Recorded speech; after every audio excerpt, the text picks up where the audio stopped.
people that listen to our podcast, you know what they want to hear? They want to hear 4 grizzly bears getting down on some bullshit. That's what they want to hear.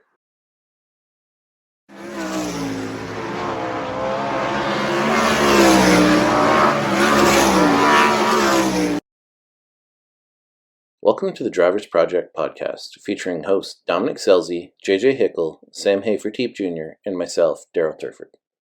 We're back with another Drivers Project podcast presented by Kaiser Wheels, and we had a pretty eventful weekend. Everyone on the podcast, Sam, Carson, and JJ, all got to race together, and I believe there was actually a TDP heat at one point through the night. But JJ, you had some heartbreak. It was the first week where I thought you had like exceptional speed, and then it ended in tears. Could you talk us through your weekend?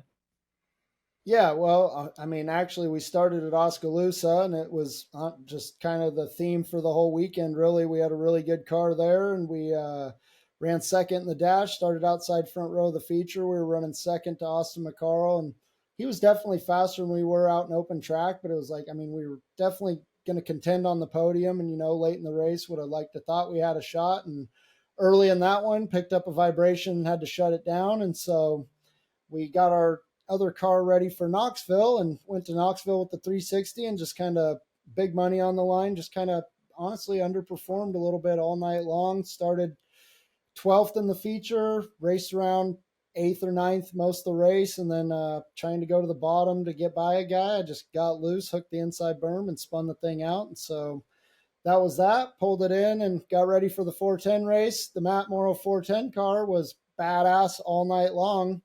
We were second quick overall, and we went out fairly late, and we went 6th to 2nd in the heat race. Just felt really comfortable, had a lot of speed. Feature goes, we started 8th in the feature. First time I've ever been High Point. They drew the 8. Gotta love it. Had a bunch of speed and on the very first start, we went like 8th to 4th. We were probably going to be up into, I don't know, at least 3rd or 4th coming out of turn 4 there, and there was a red, and obviously you're not going to get another one like that. And ended up working our way back up into the top 3, running the top really strong. The guy in second spins out about the same time I could feel my motor start to lay down. Under yellow, it was obvious my shit was broken, and we were done. And it was like, man, Ayrton won the race. Congrats to him. He's my buddy. But, I mean, he was rolling the bottom, and we were rolling the top really good. And as a race car driver, it's like all you ever wanted to see as far as everything lining up with an open lane like that. And definitely a heartbreaking deal. Would have been awesome to win our first 410 race there at Knoxville, and felt good to go out and make good laps after screwing up in the 360. So it was overall, you know, the Matt Morrow car has a lot of speed right now. And so that's super encouraging going into nationals. And yeah, I mean, the 63 car, my deal's fast too right now. You know, we just had a little bit of an off night. And so really excited for the future still as we go. So where does this leave the Matt Morrow team? Like, you generally have a couple different motors. You've been running a couple different cars. Was that the car you've been running lately? And you guys have just been getting better, and what's this make your motor situation now?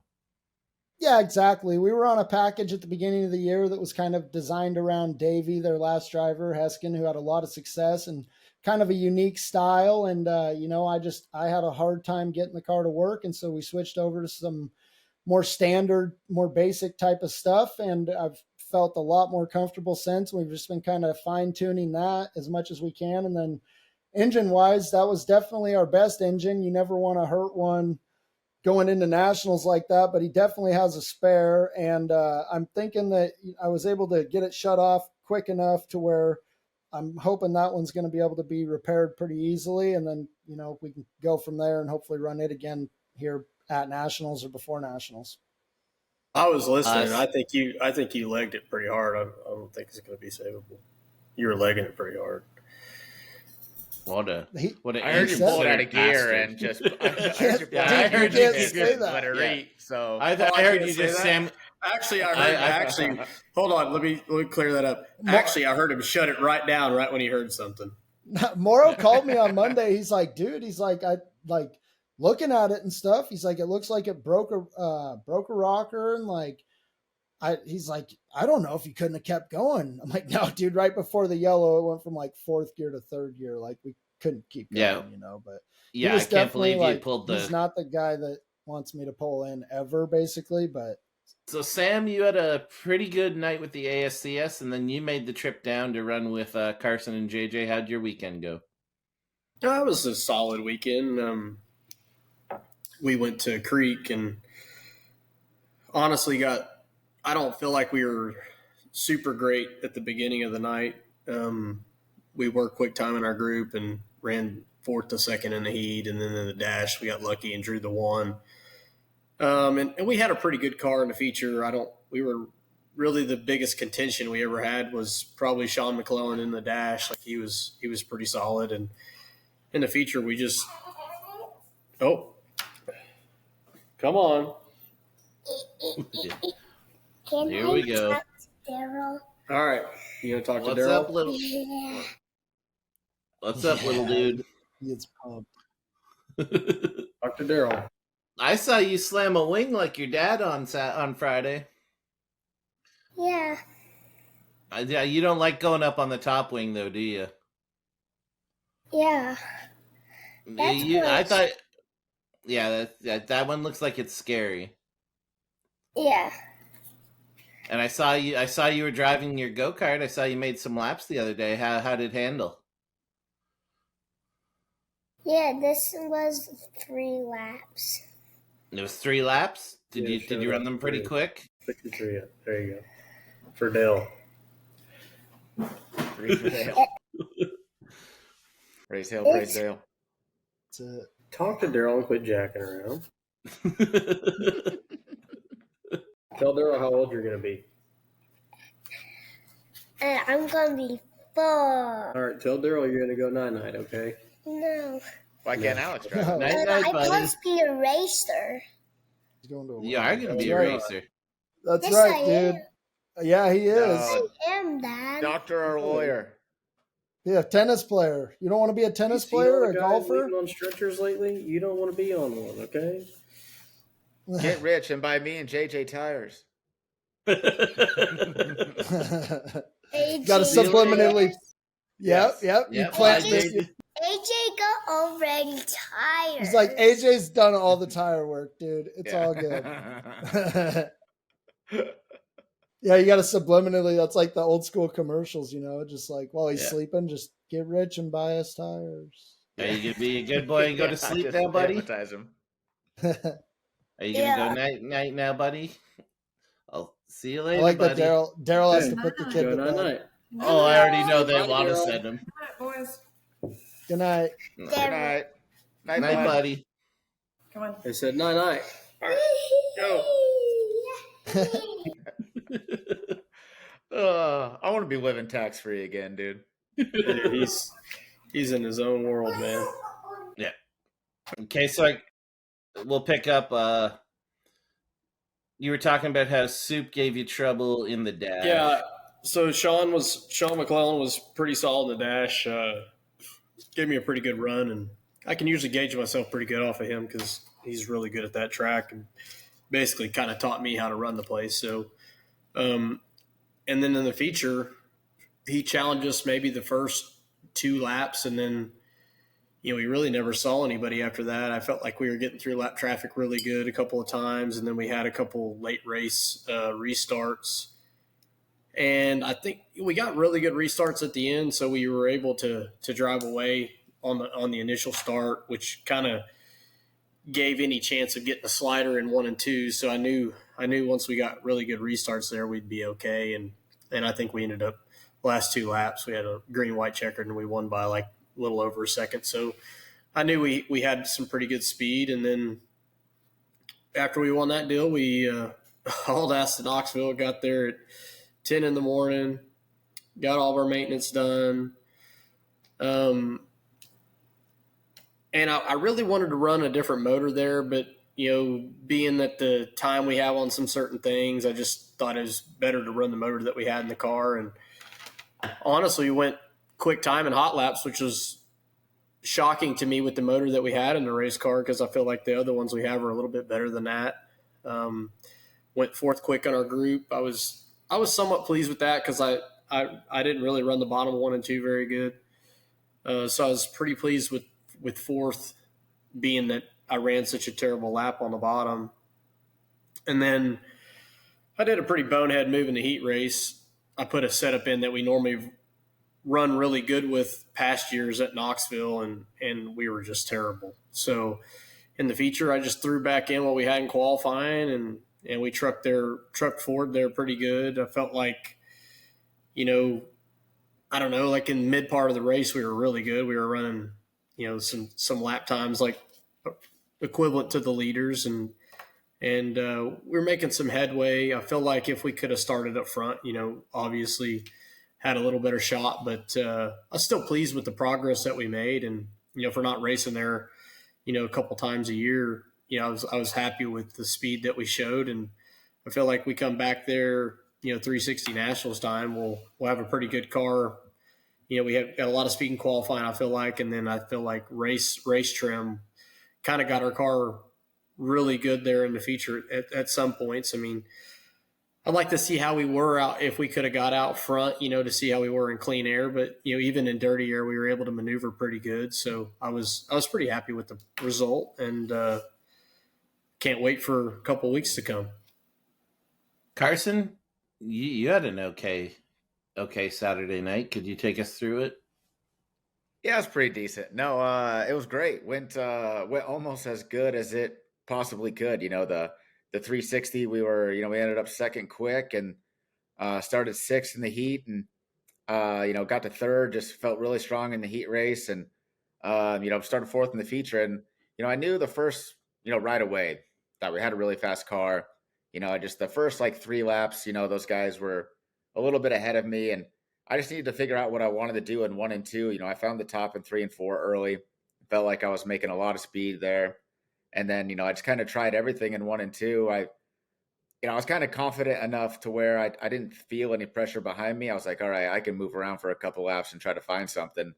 And, I tried the top in 1 and 2. I tried diamond in it a couple times, and the diamond was okay, especially in traffic. But once I started just hammering the bottom in 1 and 2, that's when I really started to gain on them. And, then we got the traffic, and, it just became a bit of a chess game, and was able to get by Tasker there coming off of 4. And then, the first time I passed Gardner, he kind of just went right through the middle, and I was able to just rip right around him and didn't throw the blocker into 3, and he got back by me. And then, so I had to wait a couple laps and just be patient. And, he kept kind of sliding himself in 1 and 2. So I knew, instead of diamond in it, I was like, I'll just follow him, let him slide up, plug the bottom, and drive on by.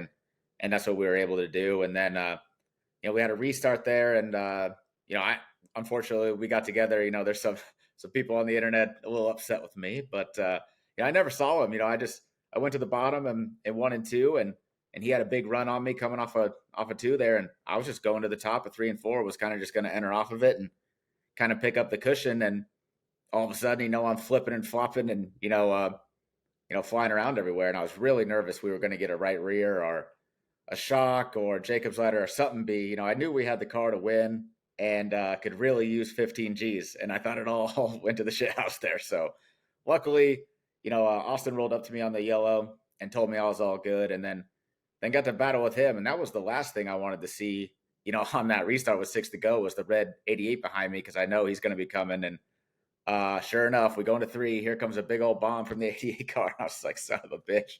He's going to be a little harder to shake off than everybody else. And luckily I was able to do it. I just, I don't know. I didn't do anything really different with the car than I usually do.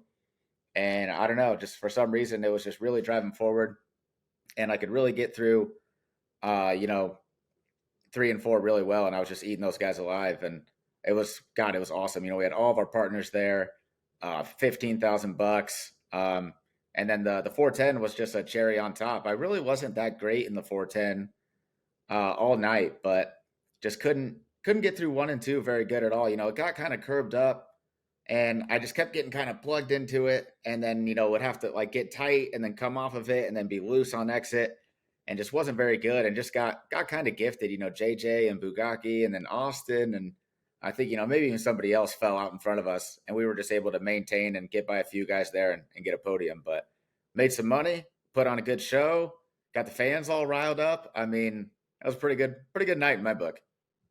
So Last time you got your first 410 win, it took Austin a while to congratulate you.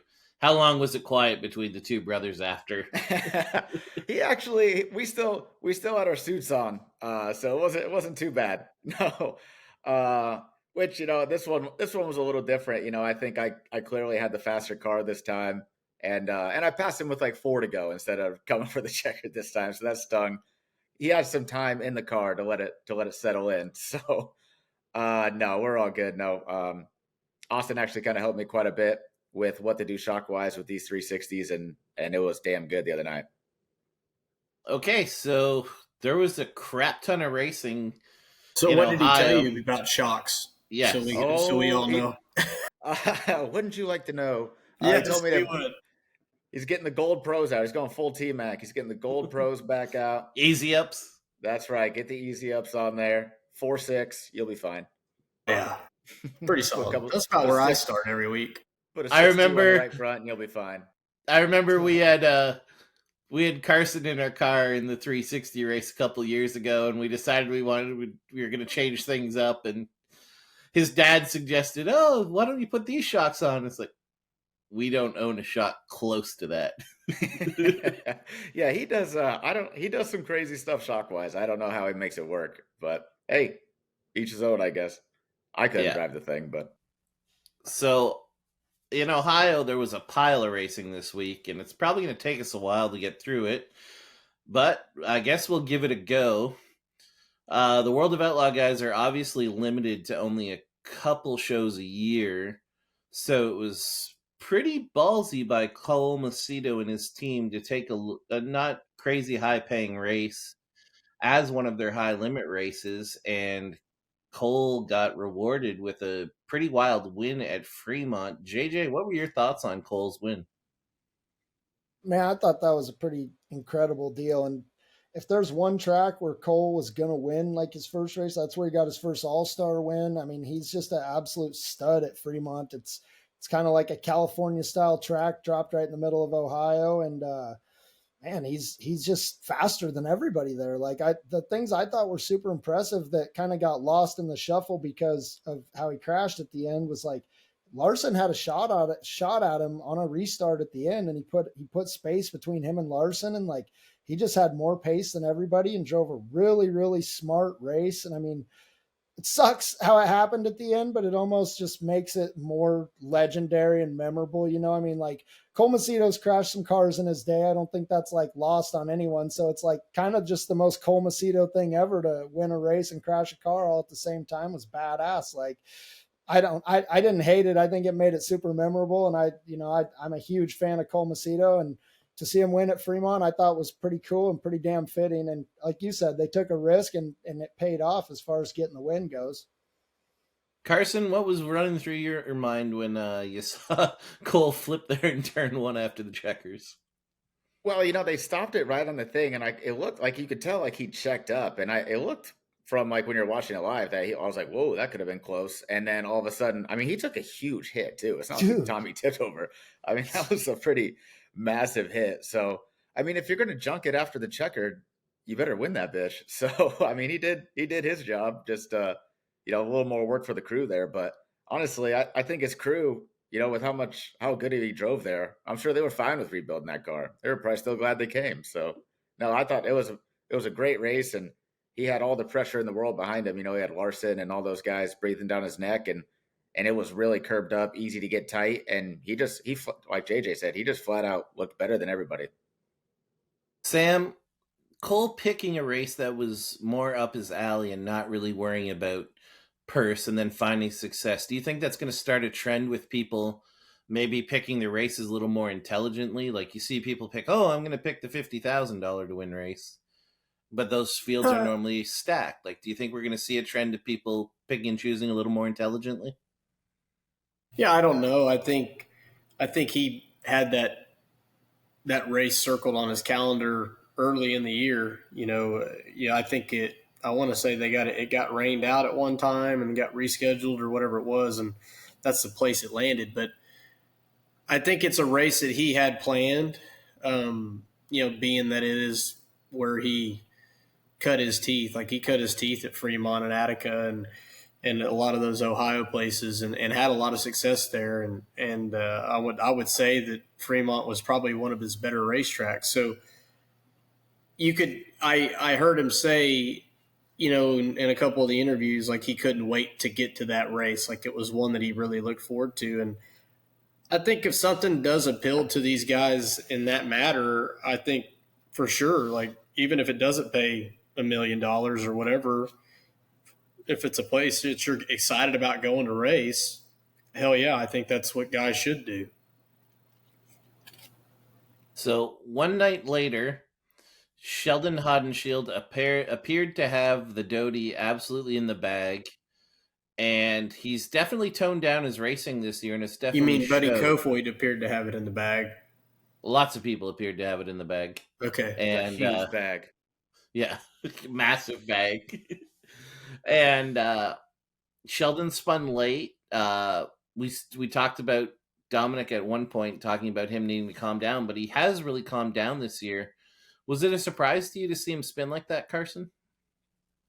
A little bit. I mean, but just like, I haven't watched this. It's been a few days now. God, there's been so much racing. It's hard to keep track of all this stuff. But he's got tight on the cushion. It was a little curved up and, just got in a little too hot or, got his right front up into the curb and got tight and looped it.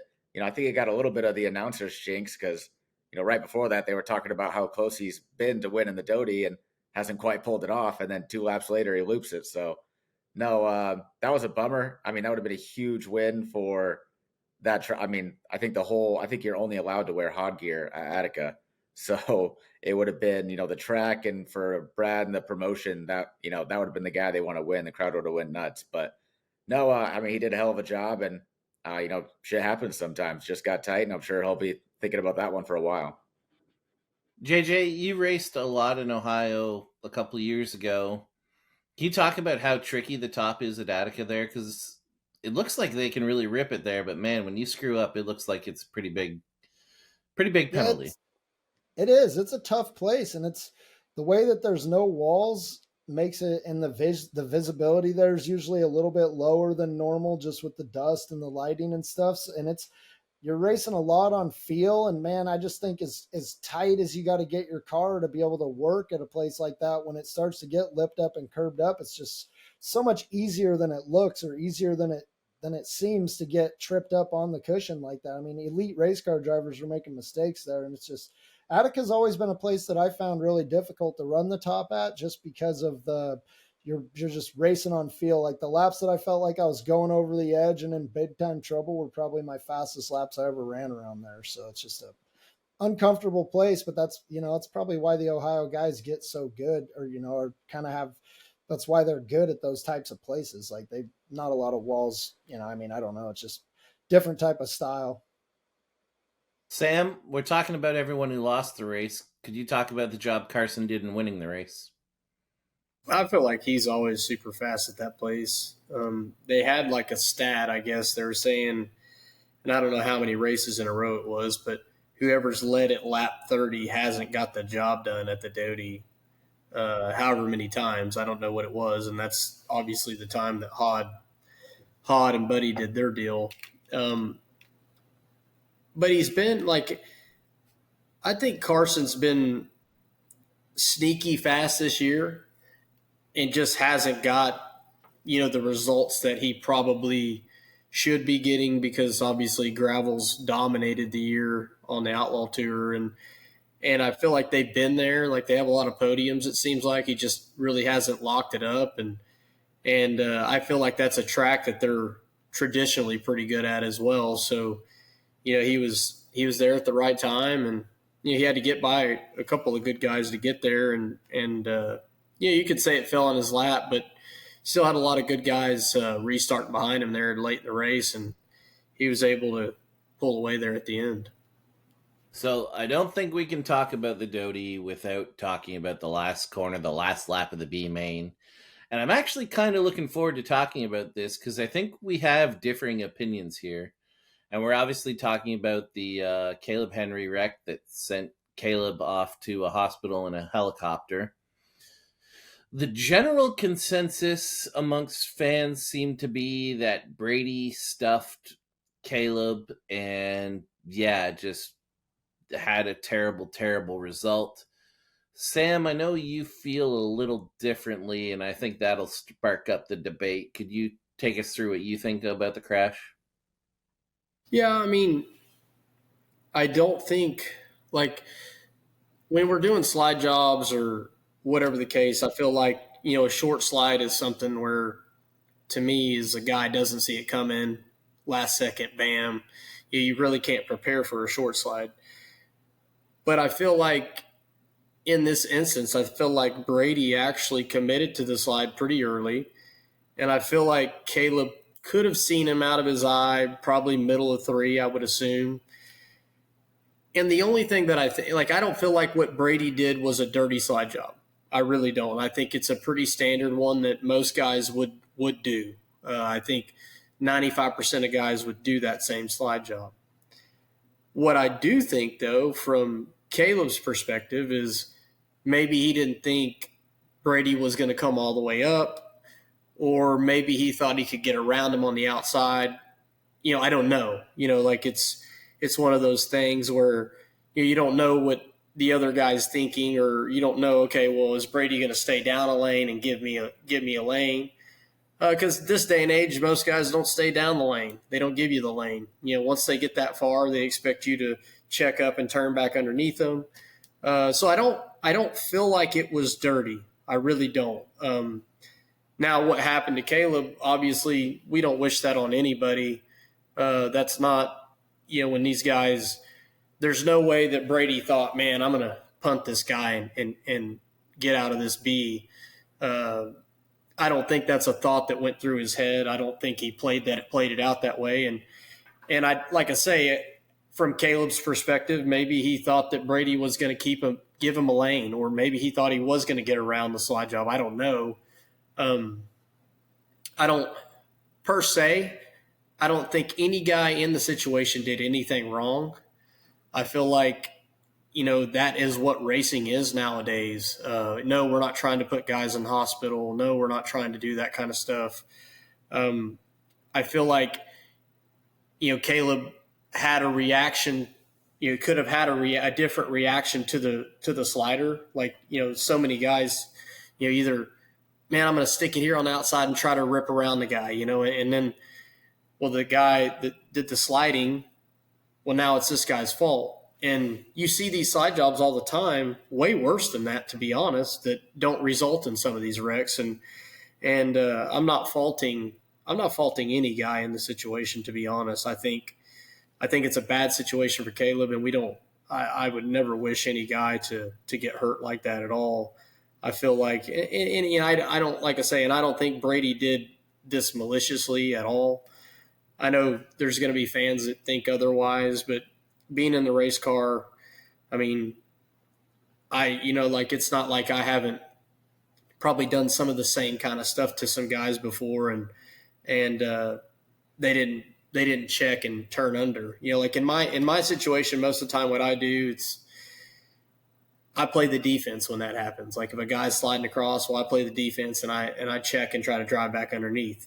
That's always my motive. I never really, very seldom do I try to drive around it, because usually there's not a really good outcome there. So other guys drive it differently. Some guys try to play the brave route and try to sneak around the outside, and sometimes it pays off for them, and sometimes it doesn't.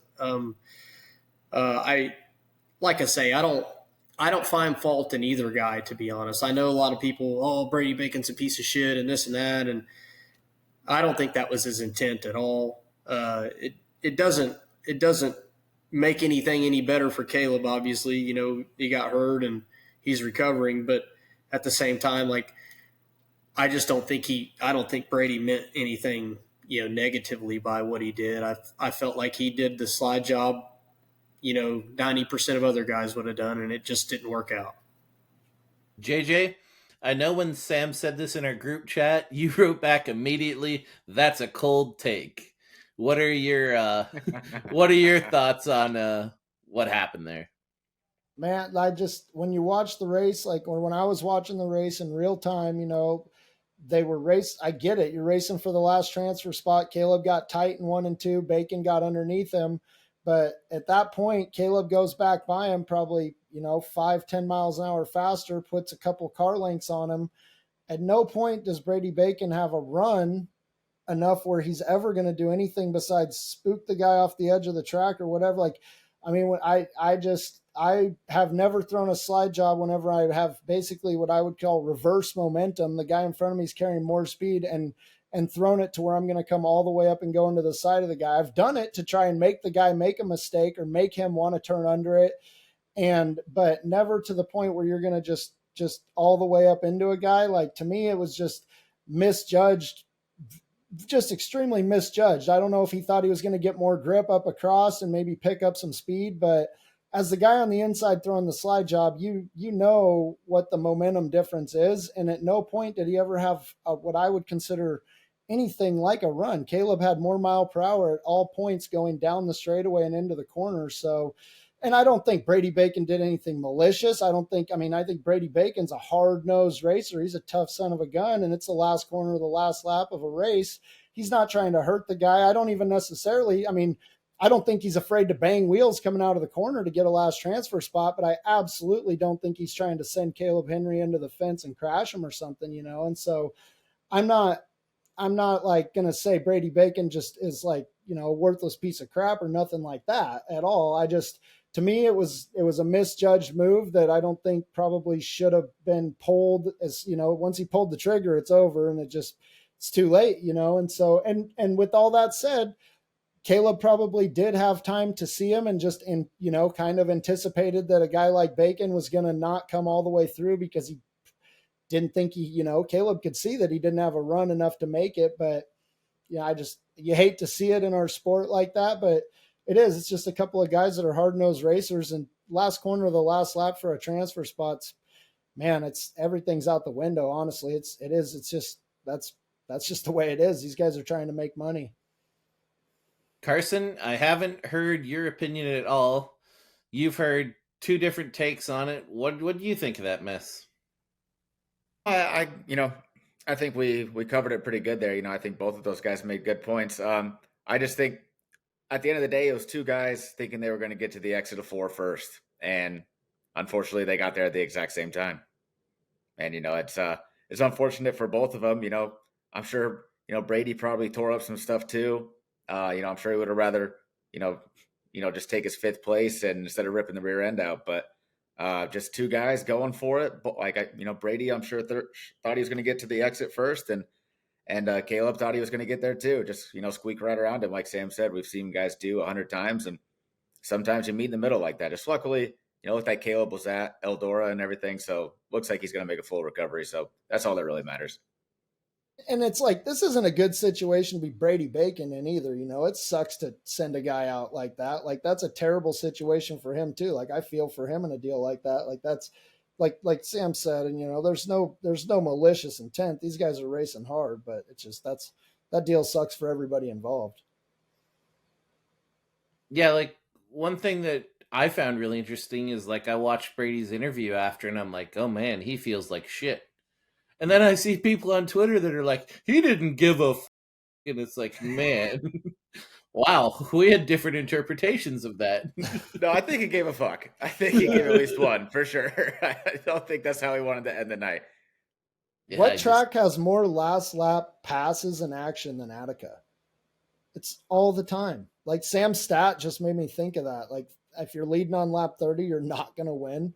That's insane. Yeah, I want to say Brian Liska is the one that said that on Dirt Vision. I was like, man, is that real? And like, it's That's like crazy. He jinxed everybody from there on out. I was like crazy as hell. I was like, Buddy Spin's leading. Oh, so Hot Spin's leading. Like, what the hell? Crazy shit. Yeah, it's almost like Attica is the track that Action built. No, that's Fremont. Oh, good job, Daryl. That's way to go. That's great plug, Daryl. It's Fremont. That's the joke. I'm like, I think you got us 200 miles. Yeah, JJ was with me. So, well, good thing the drama ended there. Yeah, for sure. So we went straight from the drama at Attica. We're going straight into drama at Eldora. High Limit was the first up. They did their twin features. Aaron Reitzel is a goddamn animal. Corey Day is a goddamn animal, and they both picked up feature wins. I don't think that surprised anyone. Did you guys have any takeaways from their performance? I'll start with you, Carson. Yeah, ripping. Both of them, both of their cars, engines were just absolutely ripping. Had a nice cushion, got to the lead, and I think Corey started up front, I think, and kind of just set sail, and Reitzel, I think, started like fourth or whatever, and you could tell right away he was by far the fastest car. It was just a matter of time, and as long as he didn't get tight and flip, he was going to win. And honestly, the night he did flip was probably the same thing. If he just didn't get tight, he was probably going to win that thing too. So no, there was. Those guys, you got to be, I've never raced Eldora, but everybody tells me, you got to be an animal. And those guys they were getting it on, and it worked out pretty good for a little bit. Sam, you've seen Aaron do that a lot in your time racing. What makes him so good at that? Yeah, I don't know that answer.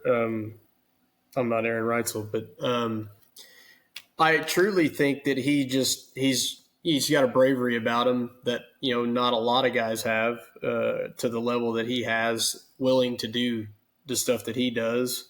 You see a handful of guys be able and try to do that kind of driving, and he's just one of the few guys that's really, really good at it. Like you see a guy like Macri at Port Royal. Well, I think Reitzel's every bit as good as Macri at Port Royal. Like when he goes there, he's always one of the cars to beat, and I feel like the way he runs the top there is the way you got to run the top at Eldora, and he's able to do it for sure. Similar to the night that Larson won, just the way they're able to run the top in those situations, razor edge right on the top, and like I say, it's a tough thing to do, and those guys can do it for most laps consecutively, and that's why those same guys run up front all the time when the tracks get that way. JJ, Corey Day said on our podcast that he hates half miles, but one of the ones he likes is Eldora. What do you think of his performance? Yeah, honestly, I was racing on Thursday, but I just see highlights of it, and it's just textbook Corey Day. That's exactly what he likes doing, I feel like. So he's too good. There's not a lot to add. He's too good. It's like just Corey Day being Corey Day at a place that is really going to excel at. So the big news coming out of the first night was Gio Scelzi was in a crash. Dom would be on the podcast, except he's racing tonight and like every other night this week. Is that on TV, by the way? Is that on? I'm not sure. We should be watching Dom. Gio obviously wrecked, and then we woke up to a group text a couple hours into the day basically saying to Dom to look for news, and then a few minutes later Gio had left the ride. JJ, what are your thoughts on that? It's a pretty risky venture given that there aren't a lot of rides available right now, and at that time 19 people hadn't been injured at Eldora. What are your thoughts on how risky that is to leave a ride when there's not a lot of outlaw quality rides out there? To be honest, it's so hard to even have thoughts from my position, without knowing the insides and the outs and, how it's all going for those guys internally. It's like, to a guy like me, to leave an outlaw team seems crazy, but I respect the hell out of Gio, and I feel like he's a pretty smart kid that's going to do what's best for him almost all the time. So from the outside looking in, it's really hard to have much of an opinion. It's like I love the fact that 18 car is a national traveling car, and I hope they continue to race, and I hope Gio gets a top quality opportunity. And besides that, I don't really have a ton of opinion on it. Carson, some people may not know, but he's actually your landlord. You love bringing that up. I do love bringing that up. And Tom qualified 19th tonight so far. And it sounds like you're paying his bills. Third in his heat. Good. It sounds like you're paying his bills, Carson. He now obviously does have the 7 ride, but were you worried for a bit there? No. Gio's he's a pretty nice landlord. He takes care. My dryer went out, fixed it right away. No, the guy's the best.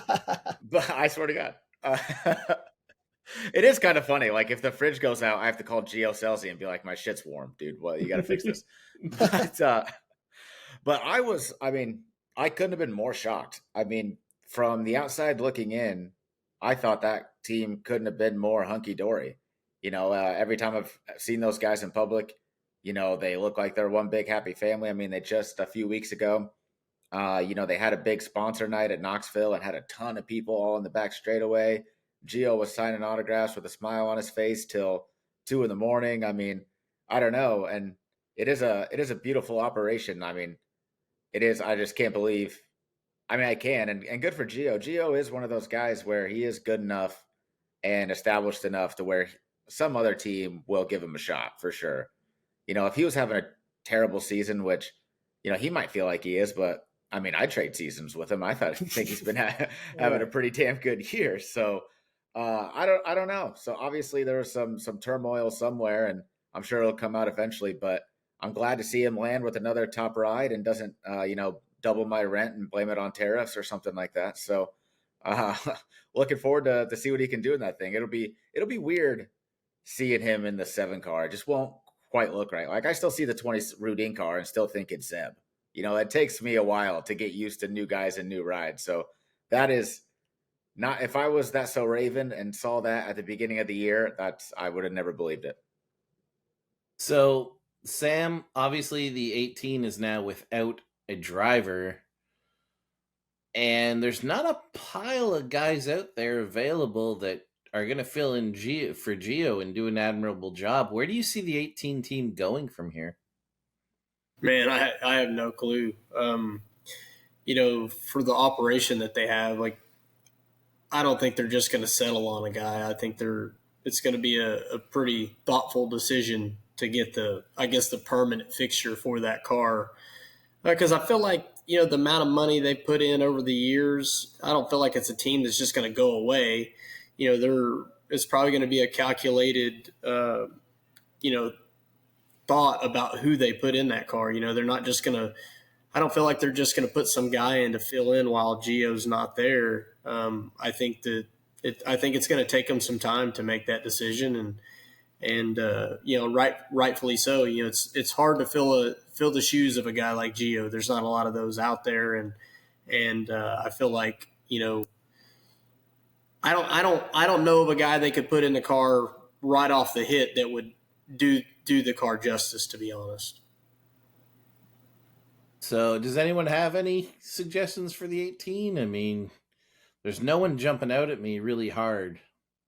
I wouldn't be surprised to see like a guy like Tanner Holmes get in it to finish the season or something, but Sam's crew guy AJ says that Tanner Holmes is getting the ride. What do you have to say, Carson? I just, like Sam said, like there's no like big name outlaw winning driver that's, at least not too many, besides Zeb or, Eliason's even got a ride now. So that's just sitting on the bench waiting for a phone call. And that's the type of guy they're going to, maybe they'll take a chance on a younger guy, but they seem like a team that wants more of a established driver. And there's not a ton of those guys sitting around right now. So I don't know. It'll be interesting to see. I saw a lot of JJ Hickle should get in the ride. Comments on Facebook. Dom thinks the driver of the 15H should be getting calls. I just want a driver's project guy to get a call. I'll be happy then. But Gio did actually get a call to run the 7BC. JJ, how do you think he's going to do in that ride? I think that could be pretty dynamic, honestly. I think he'll do really well. It might take him a little bit to get working together and to get going, but it's honestly it is interesting though, because Macri got in that car and really struggled, but Tyler's so fast in that thing. And I think Gio's so smart and brings so much to the table as far as what he needs that him and Jake will probably hit it off. Like I imagine those guys to be pretty successful together. And honestly, Gio's got a lot to prove. So not like he's not always bringing his A game, but he'll have a little something extra here for a while, I'm imagining. Carson, Sam, do you have any thoughts on him in the 7BC? It'll be fun to watch. Yeah, I think he's going to be really fast. Like, we haven't seen Gio be the Gio we thought he was going to be in quite a while, and I feel like, with the 18 team, I feel like they've been trying to build, since they've had kind of some mix ups with crew chief or whatever. Like, I feel like for them, okay, we're starting over with a new crew chief and we're, gaining ground. But what most people don't understand is that takes a long time. Like when you lose that key guy, like I feel like the crew chief is one of the most key components on these race teams nowadays, especially if he's given the tools that he needs. Like, it is probably almost as important as the driver is right now. And I think that whenever you give, like the Adam Clark, when you give him that job, okay, well, he didn't have that job before. And it doesn't mean he's not ready for it, but you have to give him proper time to showcase what he can do. And I don't think Adam has had enough time. I think he needs more time. Obviously, they're fast. Like, they're not as fast as they want to be, obviously, and I feel like that might have been some of the frustrations that maybe boiled them to this point. Maybe, Gio's wanting to run better, the owner's wanting to run better.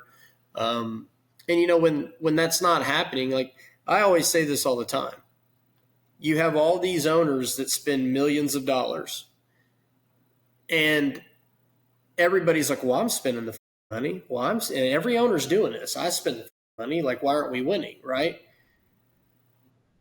And they're all spending all this money. Well, at some point it boils over like, man, we're spending all this fucking money and we're not a contender. And the 18 really hasn't been a contending car. I mean, they've had chances to win some races, but they haven't been a consistently contending car throughout the year. And I think it's one of those things where I don't question Gio one bit. I think he is one of the guys. Like, I really do. I think there's like 10 of them, and I think he's one of them. If you had to build a championship caliber team around a driver, he's one of the guys you would do it with. So I don't question him. I don't even question the owner spending the money he's spending. But what I do question is, okay, as the owner and as the driver, if we're trying to build something, we both have to give this time. Like, we're not gonna go beat these teams that have already built what they're building. So I think, and it's not even a disservice to Adam Clark. I think he's doing a hell of a job there. I think he's probably one of the most serious guys I've ever seen. Very committed. He reminds me of like a Philip Dietz kind of guy. Real quiet, does his job, stays focused. And I just think that maybe, from an owner standpoint and a driver standpoint, if that's the guy we have in place, I feel like, and I don't know who you want to blame results on, because obviously ultimately that's the issue, right? Like, why would we get mad if we weren't running as good as we want to run? Like, we're getting mad that's the reason we're getting mad, or that's the reason we're, not happy. So I just ultimately feel like in this game, that shit happens because guys spend a lot of money and they want to win. And when they're not winning, we're going to blame something or somebody. And I'm not even saying we blame Gio. I'm not saying we blame Adam Clark. I'm not saying we blame the owner. But something has to take the brunt of the blame, or something has to be said. And I think I don't feel like Gio just leaves because all of a sudden he just wanted to leave. Like, I think something's blown up over time, and I feel like he just had enough. In my situation, if I was him, I think I wait till the end of the year before something else comes up as an alternative. But we don't know what happened throughout the year for him to make the decision he made, and maybe enough was enough for him. It's different situations for different people. We can all look on the outside and say, well, he should have done this and he should have done that, and obviously he's his own person, and I feel like, obviously the owner had a statement to say and wished nothing negative on Gio. So I don't feel like he even feels like Gio did wrong there. So it says basically whenever he wants to come back, he's come back with open arms. So, and I don't know if that's going to make Gio feel any better, but it shows the respect that the owner does have for him. Carson, do you have any thoughts to add? No, I think he nailed it. So we went on to night number 2 at Eldora, and it actually gave us a preview of the King's Royal podium. Kyle Larson took the 100 grand, Anthony Macri ran second, and Rico Abreu ran third. But it was a race marred with some pretty big crashes. I don't even know what direction you want to go with this. JJ, what do you think of that opening corner? I mean, that was a disaster. Just chaos, man. I mean, that's definitely not what you want to see. Just highlight reel disaster, basically. I don't even know what caused, like, I haven't gone back and watched it or broke it down or anything, but when you see that many guys taking that many hits like that, it's like, what a disaster. Made me glad to be at Knoxville, Daryl. Can you talk about how easy it is for that to happen, though? And like, because it surprises me it actually doesn't happen more. Like, at a track like that where things are pretty wide, no one's really up to speed, there's some options for people to use. Can you just talk about how easy that happens? Man, or it can just, happen? it's just open wheel racing. Like, it's just, there's not really the cars aren't that in control. There's a lot of wheel spin. That's open. Like, two guys decide to go to the same open lane. I mean, I'm sure everybody on the highway has been going to change lanes, and then the guy next to him is going to change lanes. Like, oh shit, they swerve opposite ways. Well, that's what's going on with no mirrors, no peripheral vision really, and just super high speed, except for you are like trying to, get to the other place before the guy on the highway. So it's just extremely competitive. Everybody wants to get to the same place at the same time. And I mean, it happens. It's just like, you touch a tire and that's it. And if it happens in front of a few cars, we're just sliding. There's no way we're going to get stopped. And at those rates of speed, it's going to be a disaster. Carson, we really this week was really a big Rico Abreu week, and he ran third at this race. Last year, we didn't really see the high limit guys dominated Eldora. It was more so the Outlaws, to be quite honest, putting on a show, and we kind of conceded in an earlier podcast that this would change from race to race. Why do you think the World of Outlaws were so dominant last year and the high limit guys were so dominant this year? Oh, I don't know. I mean, they're all the best in the world. I mean, the top 6 in both points are super badass guys. So I mean, it just, it could come down to who drew better that night. Who knows? And it's, every race, Ricky and Rico get better together, and it was, the track was nice, just like he likes it, wide open, right around the top. They got a great balance on that car. I mean, it just looks like a Cadillac going down the back straightaway. And, he was getting through that. He actually did hit that hole a couple times and get a little tight and, bounced stuff in the fence and, turned across and got a good run. But I was like, I'd be a little careful, if I was doing that. So I don't know why, this Outlaw high limit. I mean, I guess it's because the high limit's just so much better, Daryl. That's all I can think of. It's just the Outlaw guys. I mean, they're just a bunch of local yokels. And, no, I'm just kidding. Don't clip that. But I have no idea.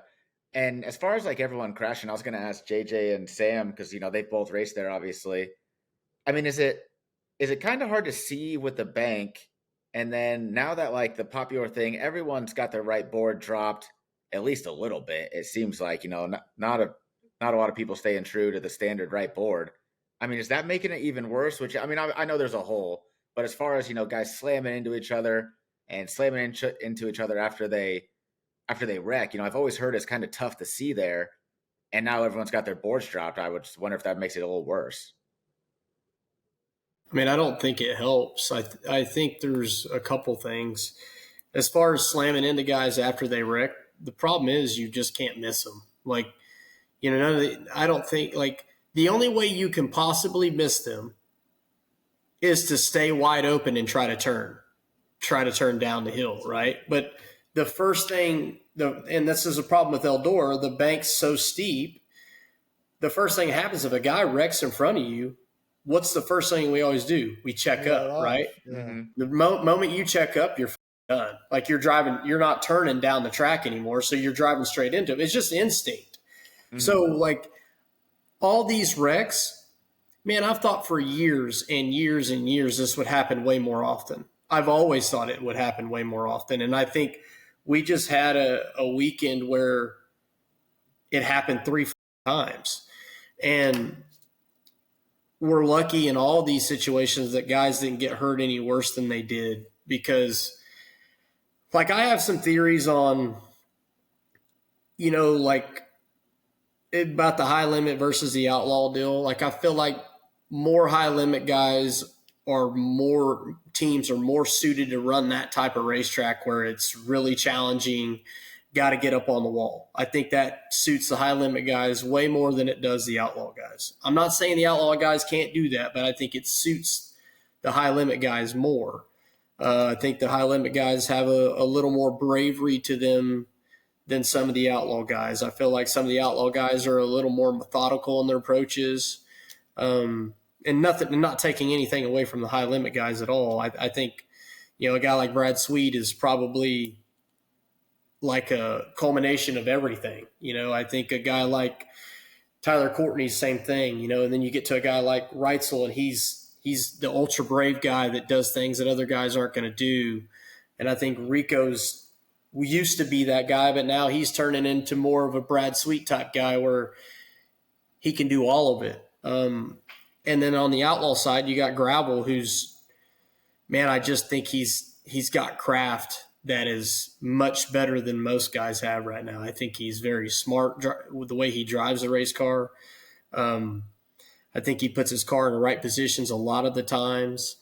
He's so smart with what he does. You know, and a lot of the outlaw guys do drive like that. I think a guy like Schuhart's another one of those guys. You know, like, they have, like I say, I think that they both have their differences, but going back to, like, you know, the crashes,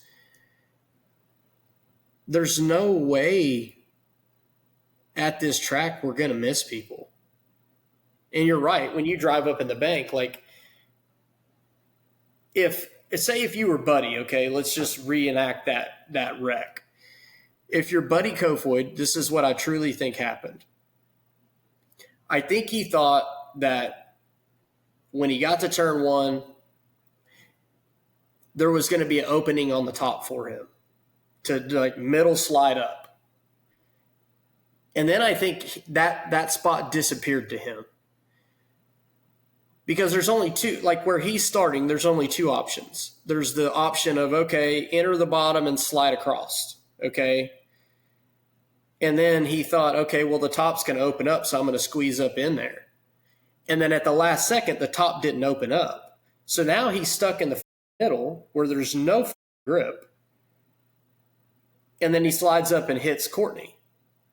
Like, I don't think, like, people could bash him too and say it was a piece of shit move. And I don't really think he tried to do that. And the other thing that you're dealing with going into turn one is dirty air, because Eldora is treacherous for dirty air as well. So I feel like that was another thing that happened. And then, you know, like I say, these guys can't miss these guys. I mean, you just can't. And that's the bad thing about the place is, like, I feel like when they get it more like the final night, where it's slowed down and slicker up to the top, you know, the track's 16 seconds. That's when that place, that's to be safer at that place. That's the speed it needs to race. Like, if people are saying, oh, we're tired of seeing these guys leave in ambulances and helicopters. Well, for that place to race properly in the feature and not put any danger on these drivers, or less danger, for lack of a better word, less danger, we have to get the track to about 16 seconds, to be honest. I mean, that's that is the reality. And the first few days, it looked like we were trying to get these guys to turn 13-second laps all night long, and that doesn't even make good racing at Eldora, to be honest. I don't think it does. I feel like that's kind of where they missed the mark, and then the big hole in turn one just really accelerated it even to a higher degree. JJ, to you guys, it's all obvious why you guys can't miss those wrecks when they're happening. But can you maybe talk through and explain what Sam's saying about how you either have to be flat-footed to get around it, because if you're on the brakes, you're screwed? Can you kind of talk fans through like why that is and like what you're trying to do in that situation?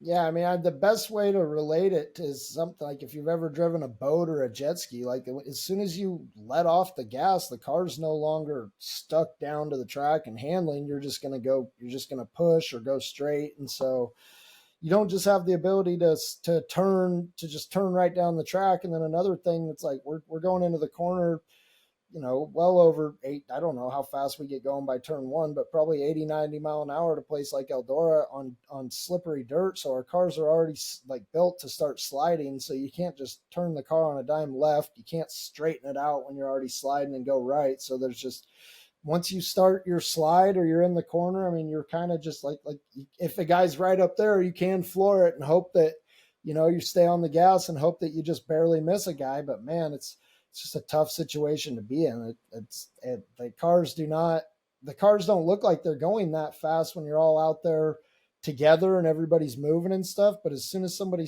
crashes or you need to slow down, the closing rates are just insane. Did that cover all your question there, Carson? I feel like the fellas did a pretty good job. Yeah, for sure. So, Carson, what do you think of Larson's performance in that race? It was pretty dominant on his way to $100,000. Not a lot of cars finished, that's for sure. That's what was kind of crazy about that one too, is it did get slick, and still a ton of wrecks and people falling out and stuff. But you know what? That's what I hate. You don't want to see a ton of wrecks or anything, but I mean, I think part of the reason why Eldora is so awesome and why the stands are packed all the time is because it's gnarly. It's whether it's slick or heavy. To win that race, you got to get up on the fence, and yeah, sometimes it bites you in the ass. But we're at the end of the day, we're there to put on a show, and unfortunately, there probably were a lot of fans on FS1 that loved watching those crashes for whatever reason. So, but I mean, that's what makes Eldora great, and that's why the guys that are badass, that are legends, because you got to have huge balls to consistently get up on that fence for 30 laps and get it on like that. There's always been that hump going into 3 kind of, but never really been too much of an issue. And then you add this element surprise going into 1, and it just made it crazy. So I mean, it was an entertaining weekend to watch for sure. So we went into night number 3. The bump was still there. I was actually there that night sitting in turn 1 because I actually wanted to see how the hell the guys were dealing with turn 1. Rico dominated the whole race, but we got Aaron Reitzel injured in another wreck. Once again, turn 1 was the culprit. Zach Hampton had nowhere to go. Steven Snyder Jr. had nowhere to go. Live, it happened so fast you couldn't see if Reitzel's floor pan was hit or if his cage was hit. And I think there was a ton of people sitting where I sat that thought we might have lost Reitzel there just because of how quickly he was flipping when he got hit, and with parts flying everywhere. It was very hard to see. I truly thought we had a fatality. We got away with it. I think he got away with it pretty easy with a fractured foot. He's obviously going to be out for a little bit of time now. But after the crash, Zach Hampton, I feel like he said what a lot of people were thinking. And he basically said, why aren't we addressing turn 1? What are your thoughts on that, Carson? Well, what do you think it should have been addressed? Do you think they didn't have a chance? Some people would say weather, but on the final night there was weather and it wasn't there. What kind of runs through your head when you see that stuff happening? Something like that, fixing a hole in a racetrack like that, isn't always the easiest thing to do. Like I've heard at Eagle, there's that whole getting to one and they tried everything and it just won't go away. And this is the first weekend, it was really a big deal. It seems like, or getting a lot of mainstream attention, but I don't know. I'm no dirt worker. I'm no track prep guy. I have no idea what's going on underneath the surface there. And so I would guess it's probably not an easy fix. I'm sure they are going to have a meeting this week and, kind of talk about it and come up with something.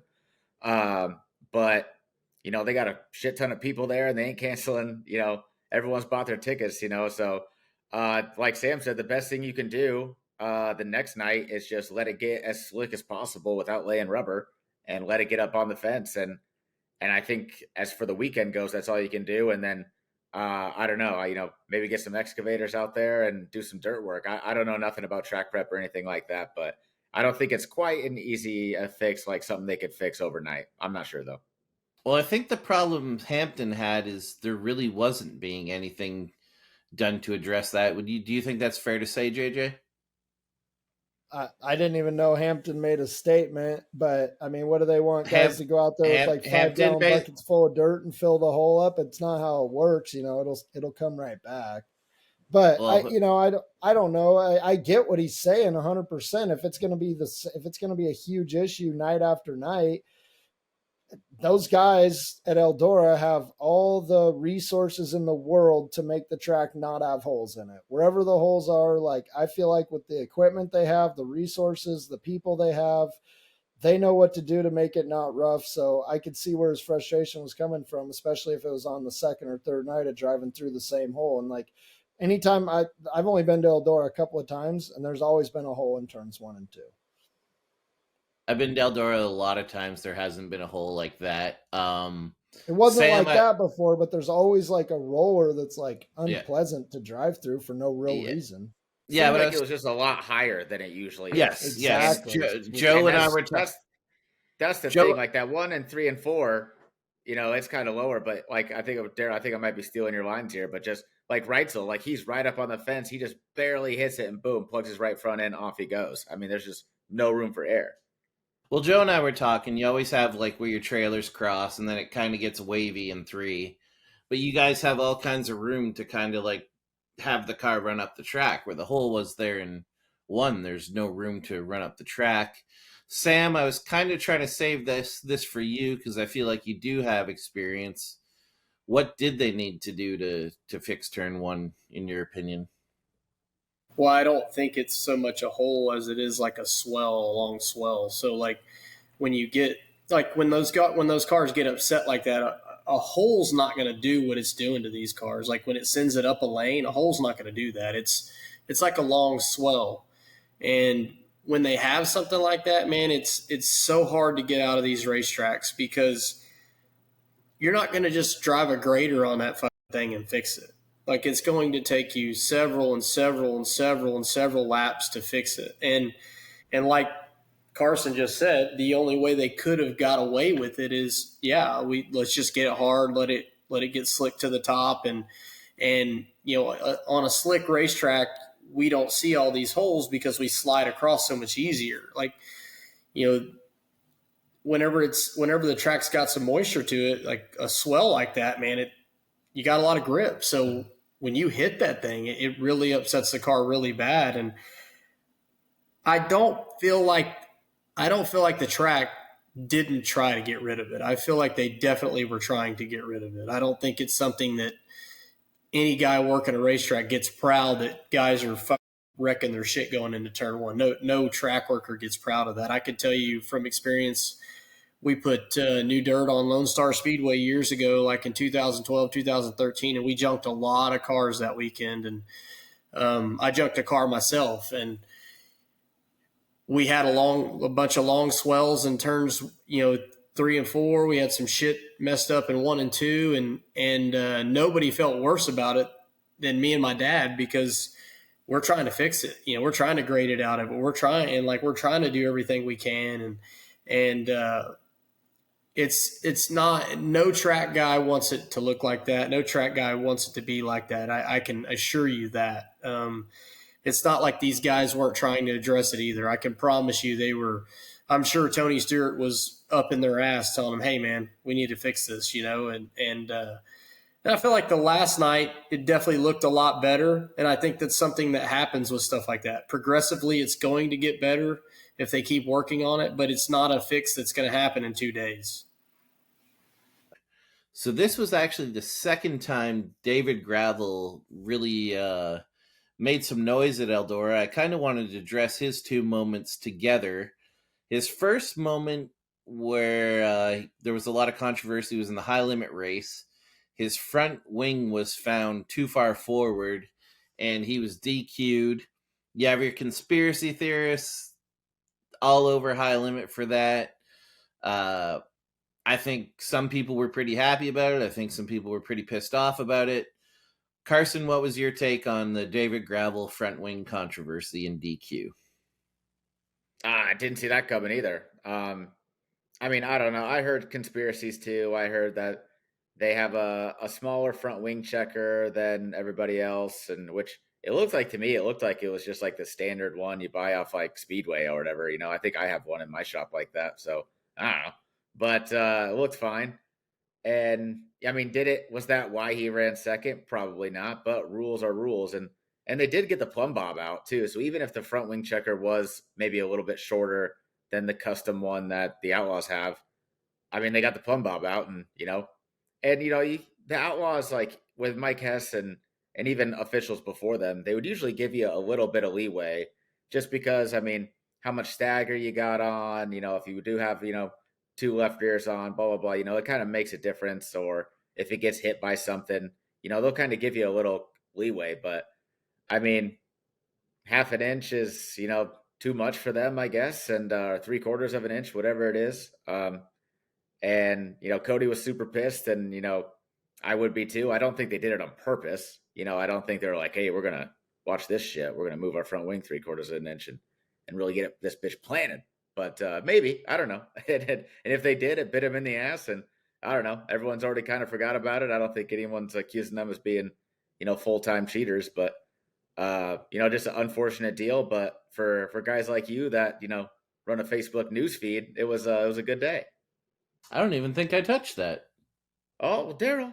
Yeah, I mean, this is why the Chaz has better numbers than you, man. Well, we're gonna into the down and gritty. That's what we're gonna get into.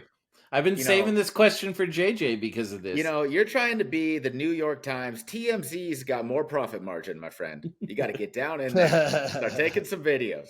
JJ, this question was really for you. You tell me every now and then I got to watch a Chaz interview. I tell you I got him blocked.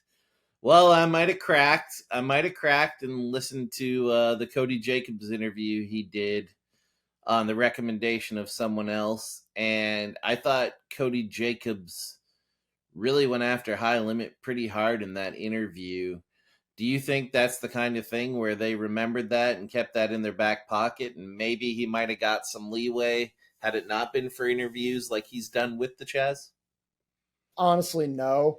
I mean, I'm sure those guys they're not going to give them any benefit of the doubt type of stuff, but 3/4 of an inch of something that's like maxed out specifically at 20 inches there's no benefit of the doubt to be given. I mean, it's just the rule book says, the plumb bob says, and the tape measure says. It's not High Limit being bad guys, in my opinion. It's, the only weird thing that I guess is a conspiracy or whatever is like, how often are the Outlaws checking that? I don't think it's a big advantage. I don't think it's doing shit for them, but like, I'm surprised that wasn't caught sooner. I always used to make a joke with ASCS. It's like, you can run whatever motor you want as long as your nose wing is back far enough. Like, that was always the big thing, is like every single race, they checked your nose wing no matter what. And like, before I was ever on ASCS, like back in 2020, that's the only thing I've ever been disqualified for, is we had our nose wing probably half inch too far forward, and that was, that's the rules. I didn't think it was obscene or stupid or anything. I thought we screwed up and we'll load up our car and go home. Sam, what were your thoughts on the matter? Well, I think High Limit handled it about as perfect as they could have. I mean, you see in the video Mike Hess trying to push the wing back, actually, like trying to push it back to give these guys benefit of the doubt, They could have just took the gauge and checked it one time and said, "Hey, man, you're too far forward." But man, they pulled the plumb bob out. They do all the stuff that they did. They don't have to do that. Like, it's kind of like when you go race different tracks with different scales. It's what your car weighs on that scale. If that's the gauge they use, your nose wing has to conform to that. Yeah, I think their gauge is a little off myself because at TMS, here you go, little ass team like me, I still check my nose wing when I went to high limit. You want to know why? Because every series' gauge is a little bit different. You can ask my guys when we went to Knoxville. I made them go get the gauge from Knoxville Official this weekend to see where we were at. Like, it's part of your job title. Like, the part that pisses me off about Cody Jacobs on the deal is that's your job as the crew chief of that race car, is to be within those legal limits. Like, it would be like, okay, did you go check your car? If he was too light at the scales, well, did you check your car on those Eldora scales before you pulled in the gate or when you pulled in the gate? It's the same thing. There's not a gray area. There's not anything. And honestly, Mike Hess went above and beyond, pulled the plumb bob out. If you're Cody Jacobs, I don't even know how you argue that. Like, I don't know what the argument is. Like, you know what I'm saying? Like, I think honestly you look dumb in that situation because your wing is further forward.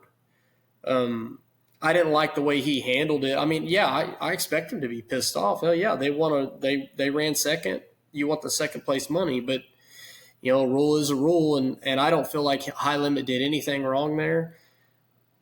I think if it was any other outlaw guy, even if, you know, say Cody Jacob did have some bad things to say about him, I don't think they were trying to make an example out of him at all. I just feel like they just didn't pass tech, and you know, that's what it was. Do you want to have anything to add before we go to the next David Gravel moment? Well, just like on what Sam's saying, you know, the gauge thing, like, it's set in the rule book. Like, there's no question, you know, it's a number that's set in the rule book. So once it doesn't conform to that number, there's no question. Like, that's just, yeah. Do we know, because I didn't watch the video, do we know what Jacobs is arguing? I mean, I didn't hear the video. I watched it, but I didn't hear anything. Do we know what he's arguing about? Like, what he's saying to Hess?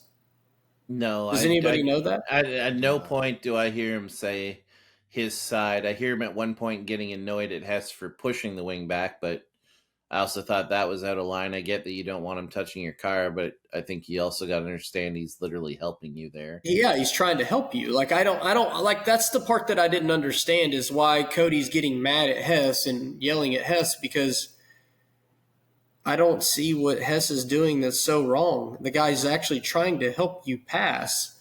He's giving you another alternative, going to the plumb bob, like, which is the way you should put it on your race car. So I don't know. Like, I don't know. Like, that's on Cody Jacobs, to be honest. I don't think that's on anybody else but him. That's all we got for that. I had Skip Jackson check both my front wings at Knoxville this week. Dude, I like that he came through. No question. I did not want to. He came through before hot laps and just checked him, which I thought was like, that's just him just being a badass, I feel like. For sure. I know. And then he was screwing with me. He's like, and I'm like, no, dude, what the hell? And he's like, I'm just fucking with you. I was like, dude, thank God. I was like, son of a bitch. And I think that's another thing to get across is, like, that is a pretty standard thing for teams to check in their shop when they build cars. Like, it's a number. Yeah, it's a number. I think I heard this, that Gravel said in one of his deals that at Attica the wing got moved forward. And I don't know, he maybe got into somebody or something. I don't know. But I do think I heard that in one of his interviews, that he said, like, it was, how do you hit somebody? Like, he had room and pull it forward, though. Yeah, I don't know. That was they checked it and they had room, so they, bent it a little bit, and it was more maybe that is, but maybe, like I say, I don't. The Outlaws deal might be at like 20 and a half, and then he's right there on that. And then I highly doubt that. Happens. I can tell you a legitimate way we've been found illegal is we were running an Oshweekend season opener, and our driver You're Dane running. got it. Oh, you're running tire prep, Daryl? Yeah, I was running tire prep and traction control, and with that, we decided to move the front axle back a bit.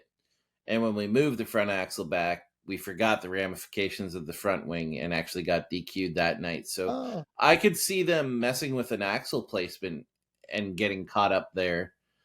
But Yeah, other but than I would that, think a guy like Cody Jacobs, I mean, you are the defending World of Outlaw champion and probably the best car all year. I don't think that's something a guy like him overlooks or should overlook. so you don't think I'm World of Outlaw Championship level crew chief Not guy? at all, Daryl. Not at You're all. getting there, Daryl. God damn it. You're Son of a getting there. bitch. Screw So- these guys. I drove your car. We ran 6. We were ripping. Hell yeah, hard charger. Came on late at the end there, if I recall. If we would have put those easy ups on, probably would have won the thing. Yeah. We came on late, if I recall. Didn't fade that night, did we, Carson? No, Put the no, old we're good. 5.6T on the left rear, you'll be really going. Yeah, got Yes. The actual funny story of that is Carson got us like 11th to 5th on the opening lap of the race, and then a yellow took it back. The yellow was that That's Dylan all right. Westbrook, our teammate, got into the fence. Conspiracy. Nice. Yeah, so our own teammate got us there. But obviously, the second moment that drew a ton of talk and drama in the pretty much everywhere in the sprint car world was that night Gravel and Larson got into it, with Gravel eventually spinning Kyle after the race, then driving around and discussing 2027 high limit contract negotiations from based on what Kyle said from the tweet. I don't know who wants to touch this first. We'll go with you, JJ. What were your thoughts on that whole thing? It's good for the sport.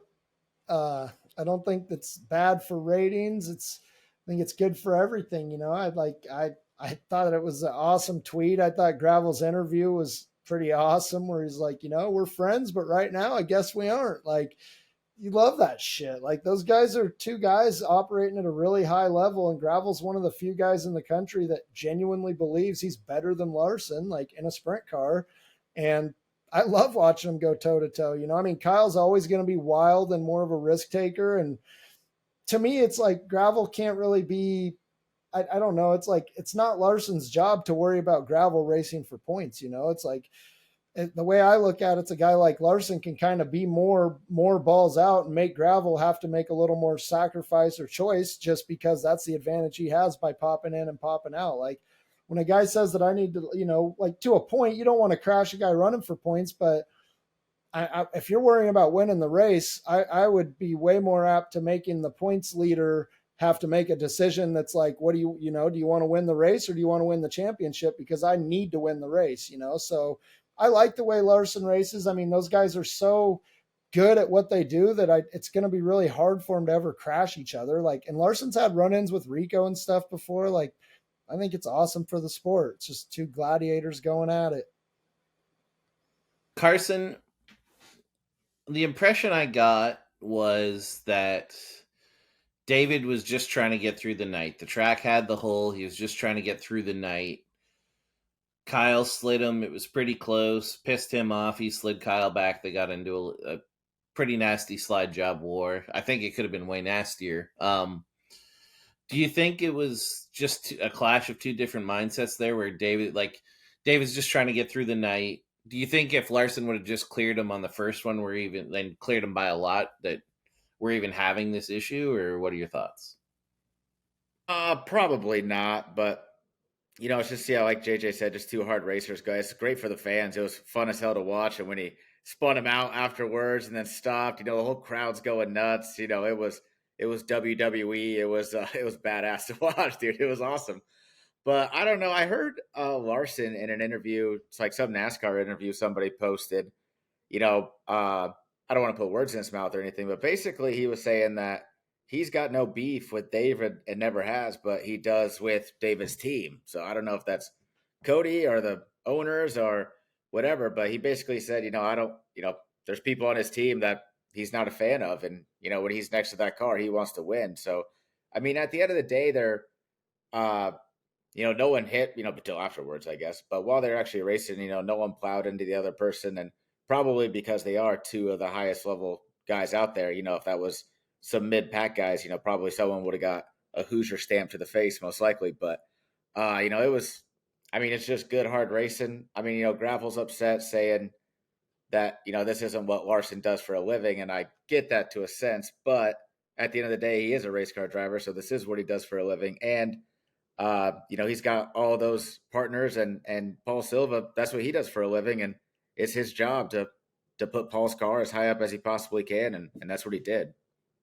So do you think it was, I just think situationally, do you think it was a realistic expectation for Gravel to be running, I believe he was running third at the time, to expect to not get raced hard at Eldora? Because that was kind of my issue I had with it, is I get you want to cruise, but I don't know how you can be third on that racetrack and not think someone's going to be racing you hard. Well, yeah, for sure. It's an outlaw show, or outlaw these Exactly.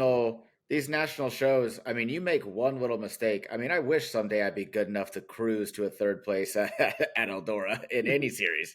That would be great. But yeah, Cody said in that interview that he told him, just to bring it home in one piece, and they'll try again tomorrow. Well, Larson's not worried about that. His guys told him to go out there and win that thing. So, he's just doing his job. Sam, what were your thoughts on it? What was your takes? Like JJ, I think it is great for the sport. I think having the two guys, whatever you want to call it, I feel like the best of high limit side and the best of the outlaw side go head to head. And for it to play out the way it played out, where Gravel spun him after the checkered, and couldn't be more textbook to get ratings. Couldn't be more textbook. It was perfect. And then to see the official take the two guys into the trailer like that just capped it off for me. It just capped it off. Yeah, what the are you going to say to these two guys? What are you going to say? Hey, you guys don't do that again. Come on. And to be honest, I see Gravel's side. I do. But also, if you're going to coast or ride on in, then why didn't you just let him slide it and go on? You know what I'm saying? But it's because it was a high limit guy. And, if that was just another outlaw guy and he was going to coast in, he's probably going to let it go. If it's Hod that comes in there and does that, he's probably just going to let it go and run fourth. But being that it's Larson, there's a little proving ground between these two sides. No, I'm better than you. No, I'm better than you. And if there's a guy to show anybody with the Outlaws, it's Gravel. To show, hey, man, no, the Outlaws are for real. We don't want to be looked down upon. He could say, or they can act however they want to act. It matters to them if they're beating these high limit guys or not. It matters. 100% it matters. And on the same side, on the other side, high limit guy, Kyle Larson, half owner of the series, he wants to pass the fastest car in the country and prove a point. He wants to do that. So, okay, yeah, did Larson rough him up a little bit? Yeah, he did. Did Gravel didn't stick to his game plan. So Larson did exactly what he wanted to do to Gravel in that situation. Larson wanted to rough him up and ruffle his feathers. And obviously, if Cody told Gravel to finish in one piece, well, Gravel really didn't back down. He tried to show, no, we are better than you guys. But the stuff that Gravel did say after the race was very, very, very the right thing. He did say, you've already got two of your guys already left here, in an ambulance or get care flighted or whatever the case. And if you think that's respect, blah, blah, blah, and that's racing, then you're foolish to think that, and he's right. He is right about that. if we've sent Tyler Courtney to the hospital and we've sent Aaron Reitzel to the hospital, and then later on in the week we send Brad Sweet to the hospital, like at some point, like we really, and this is just me, maybe people don't think the way I think, but at some point there has to be some give and take there. Because if we just keep taking all the time, well, we're going to be in a worse situation. So what Gravel did say in that situation was proper. I do think that. But then again, I think Larson knows if there's anybody he can slide and can handle that kind of shit, it is Gravel because of his talent level. I don't think Larson would put a lot of guys in that position that wouldn't be able to handle that. I think he knows he could probably race with Gravel that way, and Gravel would be able to handle the situation. But yeah, I honestly think it's badass to have that animosity between the two series because it just makes the viewership level go way higher. And with that, FS1's going to probably be on a lot more times with some sprint cars on it if that shit keeps happening. So I'm excited for it. Carson, there was a couple things I thought were disingenuous from fans I wanted to touch on. The first one was, oh my God, David Gravel used his car as a weapon. I feel that's pretty disingenuous. I feel like a chop at the end of the straightaway is a hell of a lot more using your car as a weapon than what Gravel did there at the end of the race. Am I wrong? Am I right? I mean, it was kind of perfect timing for it, if you were going to do it, because they went kind of racing into one, and then Larson kind of came down and gave Gravel just a perfect opportunity for a good old pit maneuver, and just spun him right around there. And I've seen guys. I mean, I've seen Donnie shots after heat races, go and take people's front end out and stuff like that. So using it as a weapon, I think that's a bit far. Like, no, do I think he should be fined or suspended or anything like that? Absolutely not. No, I think it was just, it was close enough after the race was over too that where you could maybe, act like it was an accident, but it was, you know what I mean? So it was just a classic pit maneuver. Maybe he pulled over to say sorry. My bad, dude. Yes, Just hooked your bumper there. Yes, he's like, we have our bumpers are black, but we have a few extras, or whatever. And we'll get the old 5/8 out. But I don't know. It was just it's just good hard racing, and I mean, it sounded like the fans were even going at it in the pits. I heard, I don't know if this is true, but I heard Larson fans were throwing rocks at Gravel's car, and then like Gravel fans and Larson fans were about to fist fight. And I mean, that's, as a promoter, I mean, that's the greatest thing that could possibly happen. The two biggest names in the sport, basically, spinning each other out and fighting on the back straightaway. I mean, only if it was on the front straightaway could have been any better. JJ, the other thing I thought was pretty, I don't think this was disingenuous, but I was surprised so many fans had this take. A lot of people were saying what a piece of shit dirty racer Gravel is, because we kind of clear the air and kind of acknowledge that Gravel's one of the cleaner high-level racers, or am I wrong on that? No, I think Gravel's pretty darn clean. I mean, the only time I ever see him get ultra aggressive even is normally when a guy does it to him first. He'll give it when he gets it, but for the most part, he's so much faster than everybody else all the time. He races with a lot more respect than people. I mean, and that kind of goes back to like Donnie's still the cleanest guy in the business, but he used to be able to be so clean and so successful just because of his car speed. And I think Gravel's kind of in a similar area. And then for guys like Gravel and Donnie, they just think it's absolutely insane when guys race them so aggressive or dirty or whatever, but I don't think it's as easy to carry that pace for most of the other guys they're racing against than it is for those guys. So it's a tough deal. The last thing I wanted to address on basically turn one was something that bothers me. It's a pet peeve of mine in racing all the time. It's every generation, basically every new generation is basically called pussies by the older generation. And oh my God, in the 50s, we barely wore helmets. We barely wore seatbelts. Yeah, and you're going half the speed. And, there's all these trade-offs. Can we just acknowledge what the guys, even the friggin' 40th place guy, what they were doing at Eldora was insane. I'll let anyone talk on that. Like, I'm hearing people call the Outlaws pussies or Gravel a pussy. I don't care who you were. If you were 13th of the C main and you were running through the hole and won, kiss my dick. These guys are brave as hell, and they're as brave as any generation of racer there's been.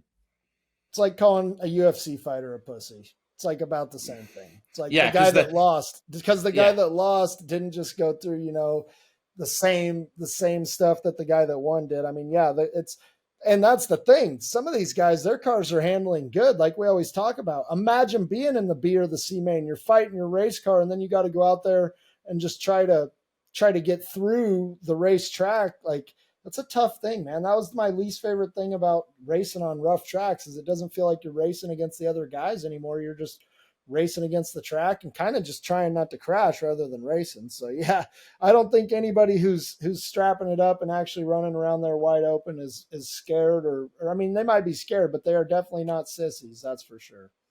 Yeah, probably older generation UFC fighters called this generation pussies because they're not allowed to kick each other in the balls or headbutt. Right. You can't. Yeah, exactly. Yeah. And they have cardiologists and stuff. Like, you know, we have full containment seats now. So it's like, well, we go 20 mile an hour faster all the time. Yeah, For the just most part. Honestly, some of the track records and stuff you see from old times is like, well, that's the term I like to say all the time, is like, everybody says like back when men were men. And I'm like, yeah, back when men were men and lived to 30, you know, it's like, Yeah, like there's definitely some track records that, like some 20, 30-year-old track records, but just the I don't race even want to pace- break them. Yeah. Well, Yeah, and that too. The race pace now is just so much higher than it's ever been. I mean, we're going so much faster in the features than we ever have.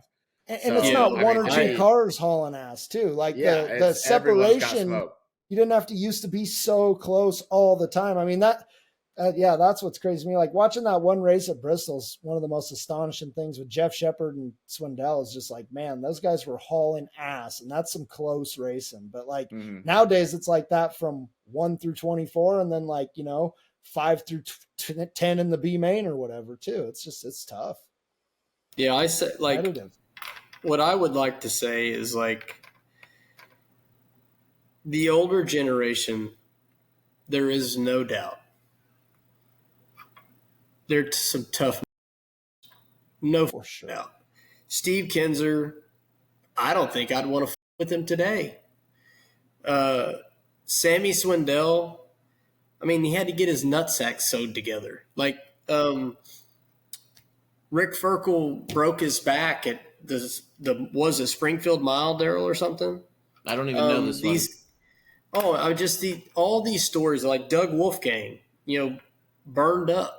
Like, guy tries to come back. Like, all these guys are bad. There's no doubt. But what I try, like, and I guess you guys forget how old I am sometimes, but I'll tell you.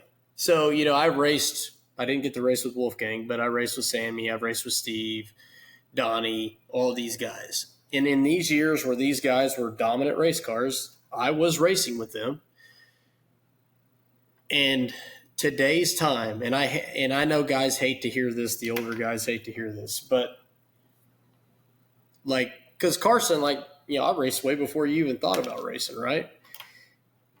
And I was racing these guys back then.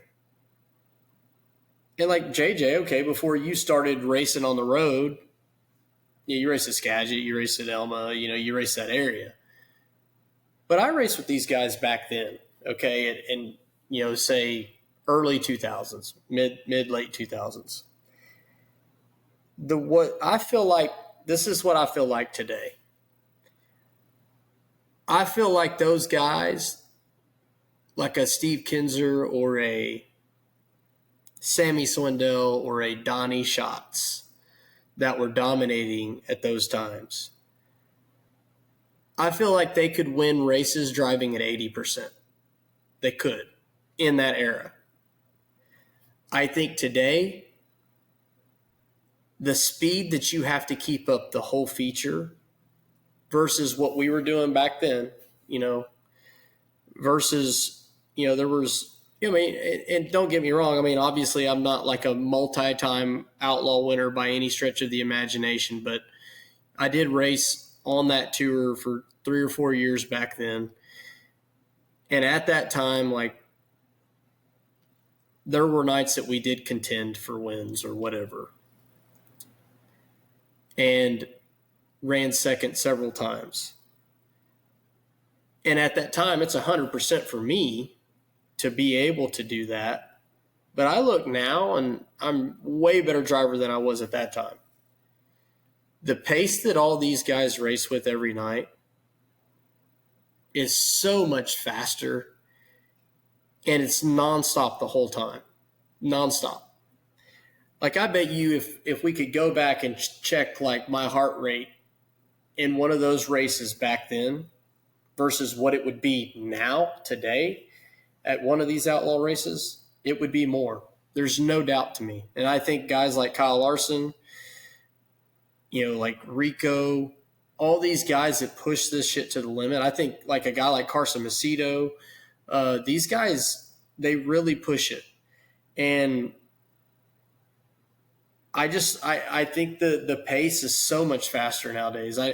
It's unreal to think about how hard guys are driving every lap now. And I don't feel like it was like that way back then. And I know we're going to get these guys, these old guys that write in and say, oh, that's bullshit. And they're going to tell me I don't know because I was never Steve Kinzer and I was never Sammy Swindell and I was never, that good to know what that's like. But what I do know is I raced with those guys and I raced with these guys. Now, that doesn't mean Steve Kinzer still wouldn't kick these guys' ass today, because I still believe he would. I just believe the pace of their racing would be faster. That's all I'm saying. The pace of the racing today is faster. Doesn't take anything away from Steve Kinzer. I still think Steve Kinzer in his prime would wax these guys' asses. So maybe that clarifies it better to where the old-timer guys aren't bitching and complaining that we're not giving these other guys credit. I still do believe Steve Kinzer would wax these guys' asses and would do whatever it took to beat them, because he's probably one of the most competitive guys I ever saw in a race car in my entire life. I'd actually love Carson's dad's answer to that question, because he got to race like he would know. He would know better than anybody. Yeah. Has he ever commented on it, Carson, or just generally, or?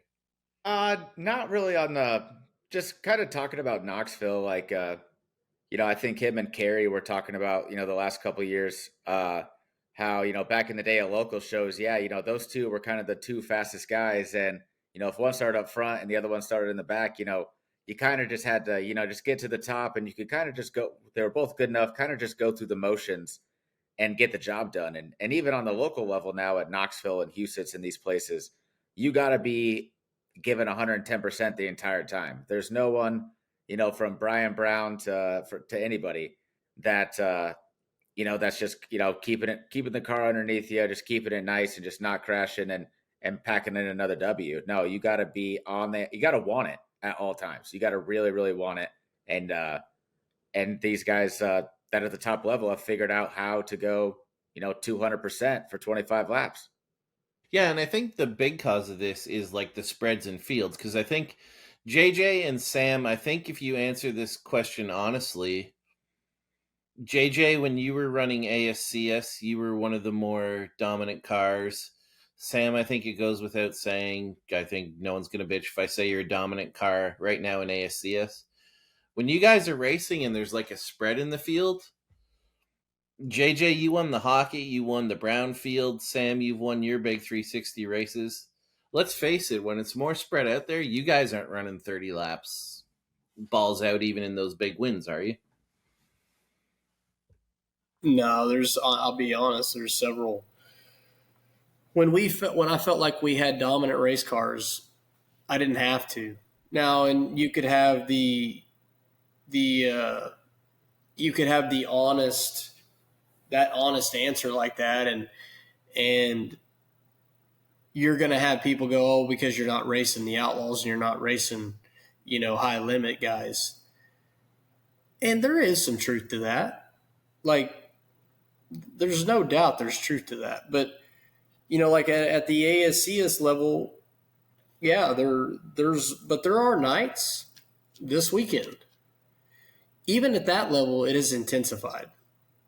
Like at Friday night, I was driving my ass off for 30 laps. 5 years ago, 10 years ago, I didn't have to do that to still win the same race. That's all I'm saying is like, I know stuff has changed. Even, and this is ASCS. Blake Hahn was around that many years ago, and he was just as fast back then. It's the difference now. And guys like Kyle Larson come along, and all these guys, they push it. They push it, and they push everybody to be better and be better and be better. And it's not only just them. Everybody gets better. They just all do. Like, yeah, I mean, JJ's only, 5, 6 years younger than me. JJ, can you tell the pace of racing has changed since you've been racing? Like just what you have to do in a car? I think so. I mean, the thing is, I haven't been out on such like a. I think I kind of moved and evolved into racing as it was, or involved into like traveling to race and racing at a higher level, like as it was kind of transitioning. Because, like, when I got out to the ASCS deal, it was like we were strong and whatnot, but like like Daryl said, there was a lot of nights where we had a lot of good runs, and it wasn't like having to run every single corner like it was a qualifying lap. It was just different. It was just, and it's just, there's a lot of tracks where you could just have more grip than people or whatever. But yeah, just the pace in general. I just, for me, the biggest thing I notice is the pace from 360 racing to 410 racing is just the attack all the time. But I don't even think that's just, I just think that's the pace coming up right now. Like from when I watch the mini sprint guys to the the midget guys are insane, man. When there's a midget guy that's like coming into a sprint car, it's like, oh my God, I hope he races somewhere else for a few months before he comes out to Knoxville or whatever. I mean, you know what I like? Those guys are just, it's so balls to the wall and so high intensity, and everybody's got so much invested. And then guys like Kyle Larson, they did raise the intensity and the speed of the game, but also they created a lot of delusion as far as everybody thinks they're going to be the next superstar because we've got one in our generation right now.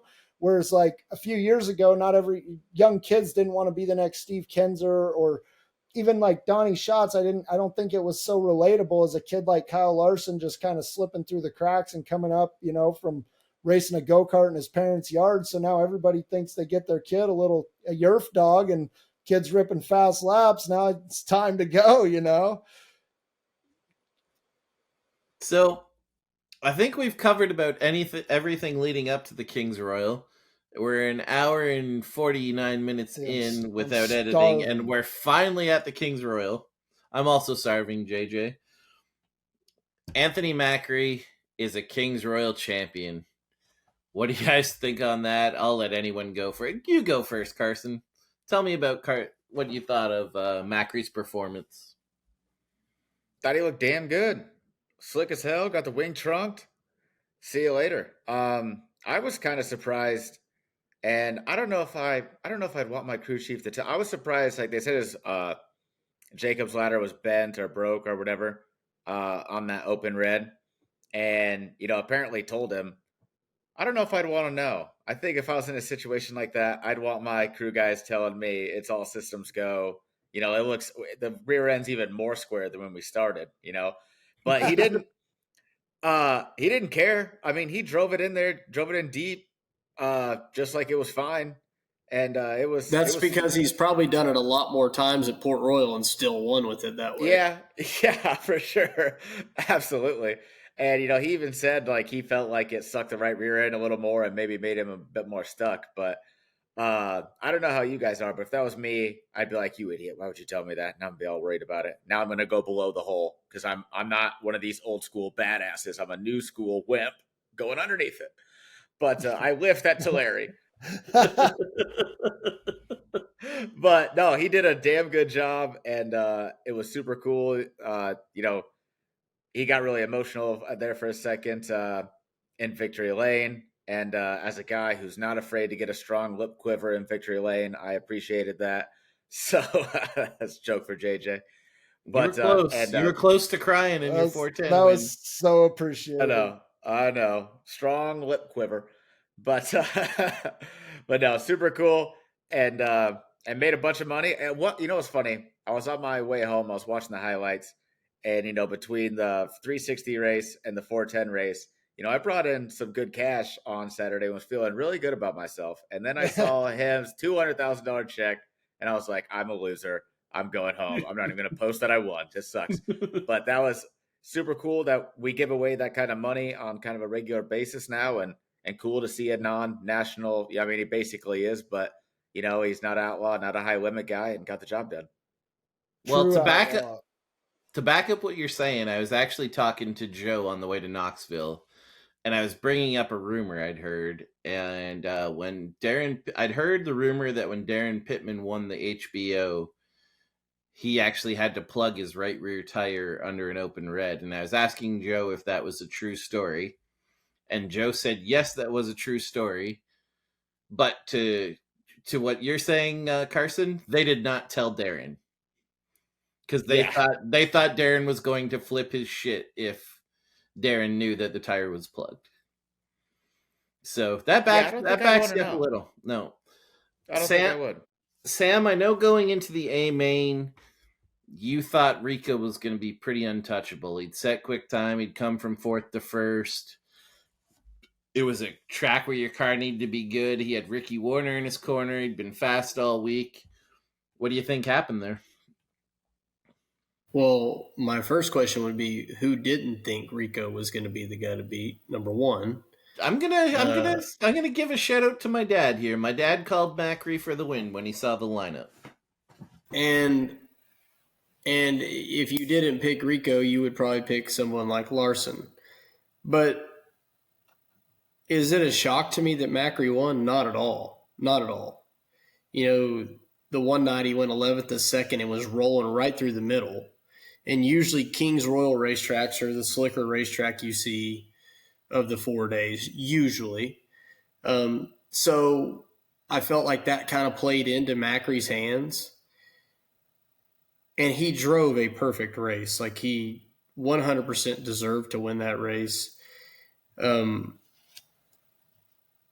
knows Rico's there. The scoreboard shows you who's there. Like, he knows. They had attempts at him. They had restarts. I just, like, we think Ricky and Rico should have won that race. Like, I think a lot of people think that, as fast as Rico was all weekend. And Rico had said something about one of the nights earlier that he, like, some of the feedback that he gave, was maybe, I don't even remember exactly how he put it, but maybe was like too much, or like, and didn't really let the guys do their job or something to that effect. And maybe they had another situation like that, with the open red, where he came in and said, because you got open red and Ricky Warner's car's running second. Like, if I'm leading, I'm probably worried. If there's one guy that you could give a 9/16 wrench to make a change, and a change for the better in a situation like that, that's the guy you're going to give it to. So, maybe it was another situation where Rico, was so detailed, or maybe not detailed enough. I don't know. Maybe Ricky just made a wrong call, or maybe they didn't do anything. I don't know. But I don't think it's I wouldn't even, like, I don't like the question, well, what do you think they did wrong there? That wasn't even, I don't think what you did wrong, just what happened. Like, because the thing I was actually what happened is Anthony Macri won the race, and he deserved to win the race, and they had the best car out in clean air. And I feel like if you put a guy like Rico out in clean air on that restart, he probably wins. To be honest, like, the clean air is king for sure. So I had a follow up to that. I had a follow up when I was originally asking that question. Follow up, Daryl. Follow up is, is they were a dominant car, but they hadn't had that track. Like all week, they'd had a different type of track. How much do you think that played into just all of a sudden on the final night, it's a much drier, much slower track, even though you've been the dominant car? I think they've proved that they could. I think that car's proved that they were fast on every track condition at Eldora. If you could go back, a year or two to see that he's been that fast every time, no matter what the condition of the track was. So I've seen him go good around the bottom there. I've seen him run the cushion about as good as anybody. He would have been, like I say, he was my pick to win the feature before it started. But to see Macri win was not a surprise to me. You put him front row outside. What did he start front row outside? You put him starting there with a guy on the pole that's, gets into, is a shock to be on the pole of that race. So, he's got an advantage right from the hit with that guy on the pole. And just to get him out front in clean air. And I feel like a guy like him to run the top at Port Royal as much as he does, that's a really, really hard race. Like JJ, to run the top at Port Royal when it gets pretty thin is pretty tough to do.